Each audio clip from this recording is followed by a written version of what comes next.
Tujuan itu. Kasut lah, duduk kasut. Udah ke?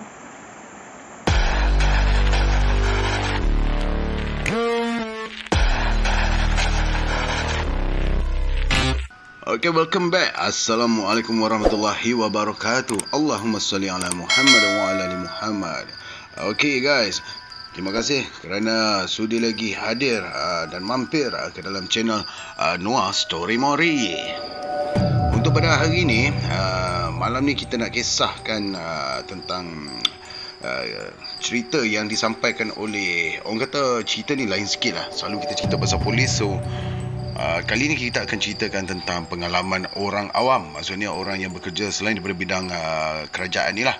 Okay, cerita ni disampaikan oleh kawan kita yang bernama, panggilan dia, kita panggil dia Mak Jo. Okay, Mak Jo.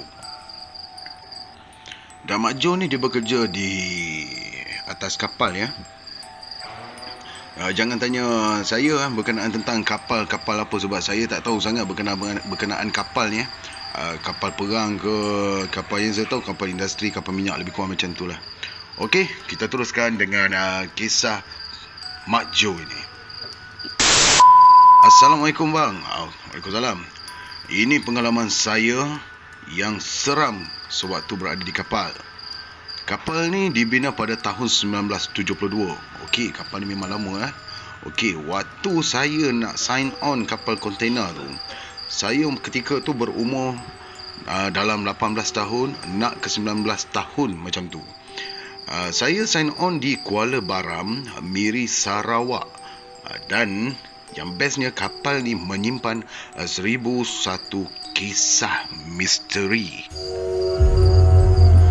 Pada minggu pertama saya naik kapal ni, pada setiap malam lebih kurang 1:30 pagi ya kan, akan selalu terdengar dinding seperti diketuk. Padahal kalau ikut logik, kru kapal lain semua tengah tidur, nyenyak, terbongkang, letih kan kerja kapal kan, sebab dia duduk di laut kan. Okey, logik tu. Dan bila saya bangun, bunyi tu pula akan disambung lagi. So dia tak berhenti kat situ, dia akan disambung lagi dengan tapak kaki orang berjalan di tangga besi luar. Oh, ini kisah Mak Jo ni awal-awal starting saja sudah angker ni.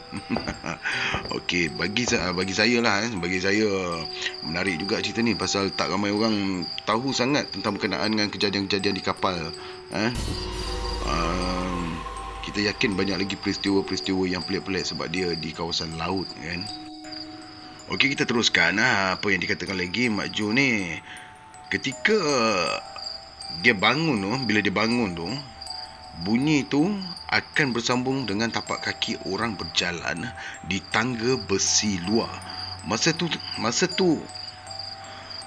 tu kan Abang Wah, saya terfikir mungkin ada kerja urgent yang diorang perlu buat. Tapi tak nak fikir panjang apa, saya pun sambung balik tidur lah, sebab masih fikirkan mungkin ada kerja-kerja yang penting yang diorang kena buat kan. So dia tidur balik lah ni.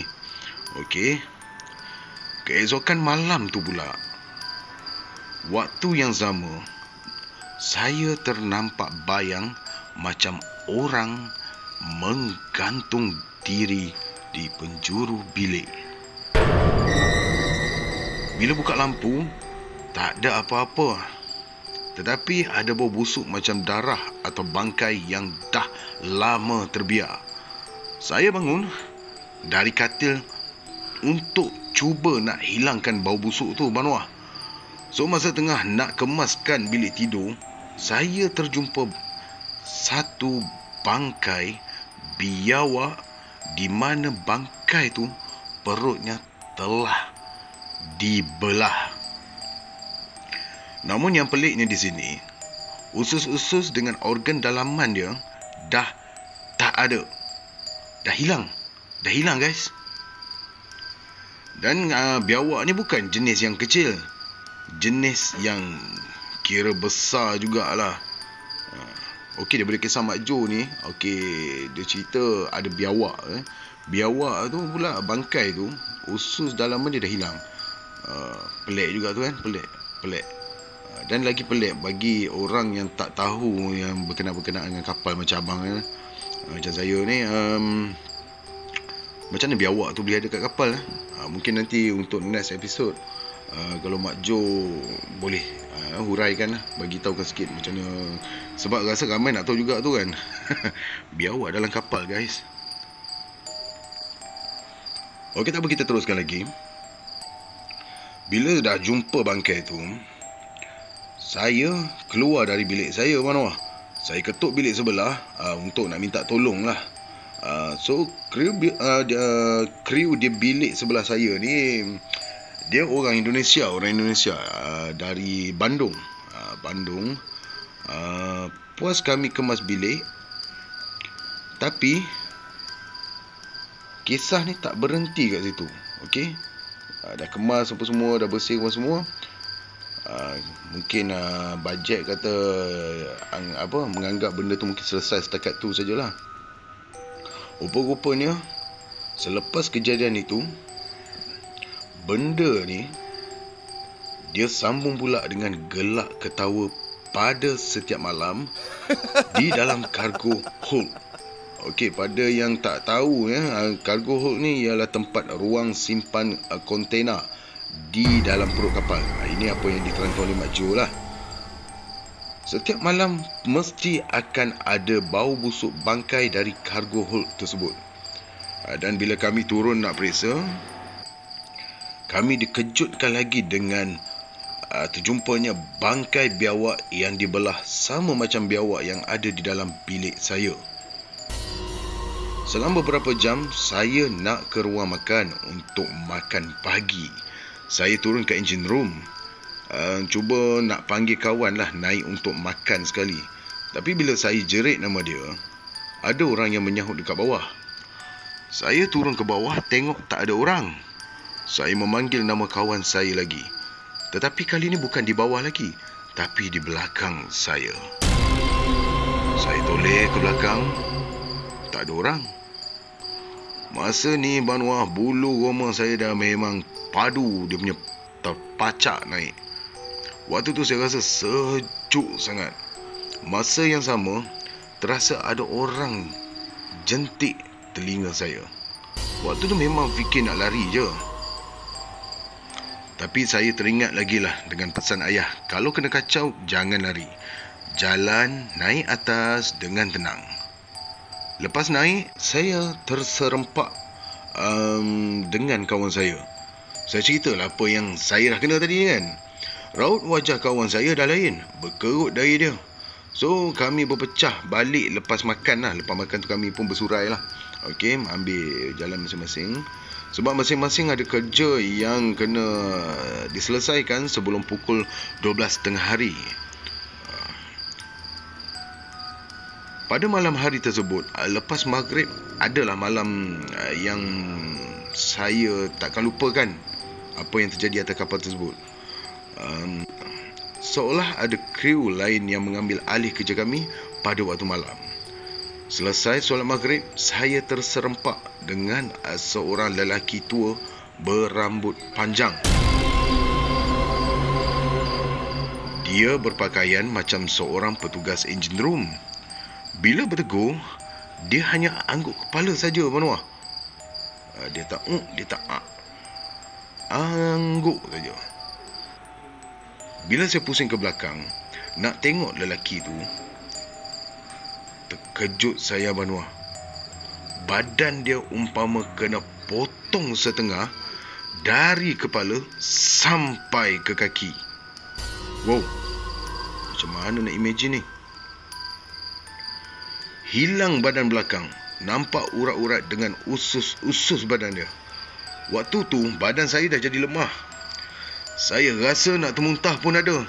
Getar kaki lutut saya nak menjerit. Rasanya nak menjerit masa tu pun dah macam tak ada suara dah. Tapi dalam masa yang sama tu ada kedengaran bunyi orang ketuk spana di engine room.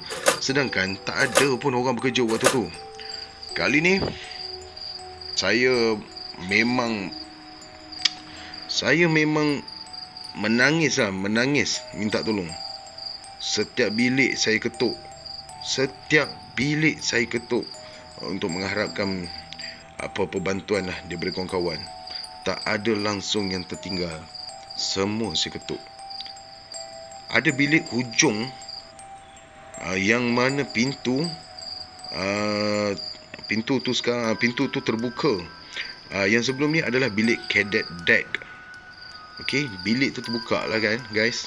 Bilik tu terbuka. Saya tolak pintu tu.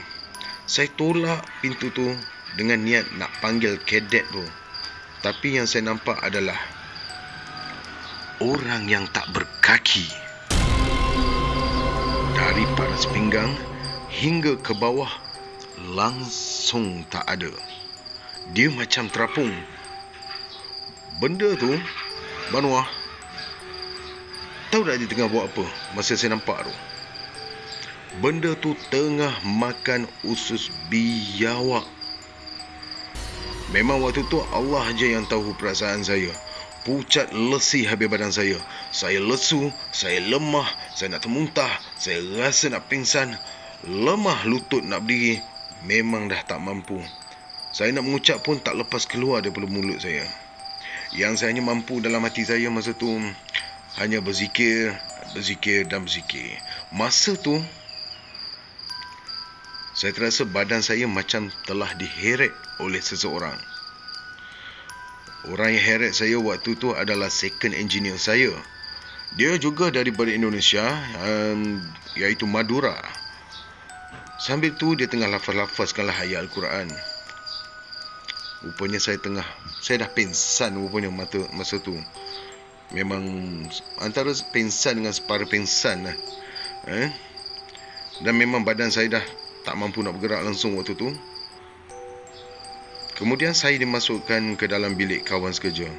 Saya dibaringkan sehingga saya terlelap, tertidur. Namun sejak malam tu Abang Noah, saya terfikir, apakah pengalaman ini akan berhenti di sini sahaja? Guys, itulah kisah yang diceritakan oleh Mat Jo. Cerita dia macam ada tergantung lagi tau. Seperti ada lagi next episode. So kita sabarkan menantilah. Mat Jo akan forwardkan lagi kisah tentang pengalaman-pengalaman dia selama dia berkhidmat di lautan ni kan, dengan kapal ni. So aku keliru sikit. Keliru jugalah berkenaan tentang biawak. Biawak apa semua tu kan. Tapi kan kalau nak kata seram, bagi aku cerita ni seram lah guys. Engkau dekat atas kapal ni, kalau kata bilik dia bukan macam bilik macam kita kat rumah babe. Ada ruang yang aku perasan dia ruang untuk nak berjalan dia terhad babe. Dia bukanlah kapal pelancongan kan.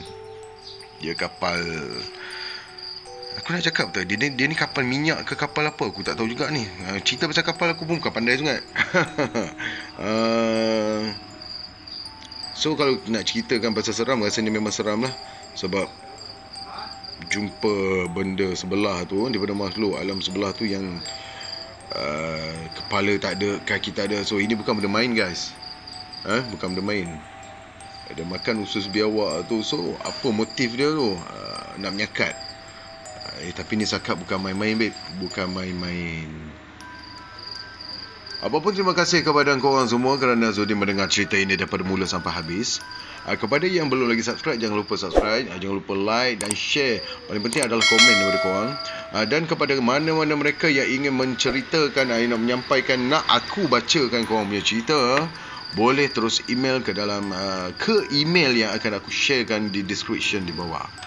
So, terima kasih. Sehingga kita berjumpa lagi in next episode. Assalamualaikum warahmatullahi wabarakatuh.